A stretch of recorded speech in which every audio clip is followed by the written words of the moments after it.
ki bashna jing rwai yaw raja ki de bashna jing rwai lang ru ya ine samla mano busngam day 361 lai.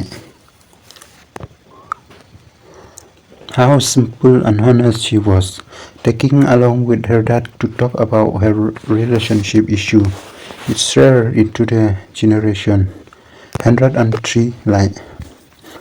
La klem do jaw lang lay sok hem 678 lai. Menshuwa bordang kana ngas ngiaw ngi ya ting tang yaw taw mentiono Henry mentapan tinglut yaw briw ba itu new bom itu ubana ying ne ubana ba tinglut uksui shong shu shaklaw shaptam akrem akra ula shong man simjungi kibriw lay sup kongkong 70 lai. Ngi kermen ba pin poi sok hakman jong oblay 89 lai. Tang kinong rwai kibayam ngiru kinong Peit ngiyam 33 lai. Lay sup kongkong shadwar ublay amen 45 lai.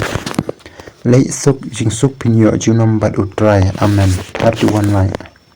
Kumne be kadai kakantay batib brew tiblay badan akar wat hakar relationship ru kadang kot bentay upa bandrai ekran na menta kajingpha ngat pat hakishan rang bakam kai bas new mangi pat bakwa ba ya samla tipsni kumne jinjar banyo kamtam pertaimenta 14 lai.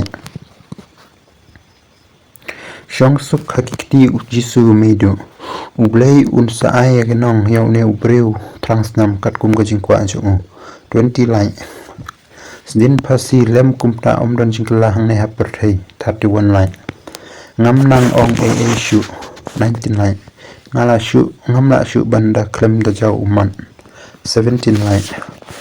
Bapli la shoot khut jupori kajing im shong suk hakti jisu 2 lai. Pentingan mame ablay ya kikmik babat ya kibahaying hasam 10 lai.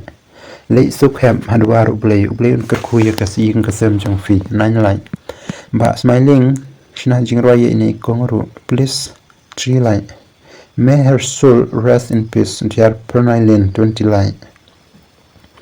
Kan no gajing sngaw snai I gajing sngaw mulung ki pumla shu man set ik uman ka shabangi pai ni hakane ka pertai ka pradab la jelai tang jing sngaw ba jing ir sudah ablay to pentingan ye kikmi kikpa ki hanman ki para ka ying ka sem jing I metip mame ablay ye ki bro ngi ki brew ngimla le ye to sempat ikina shun ki bashun ya kamen simulai lui lay sup kongkong 7 lai.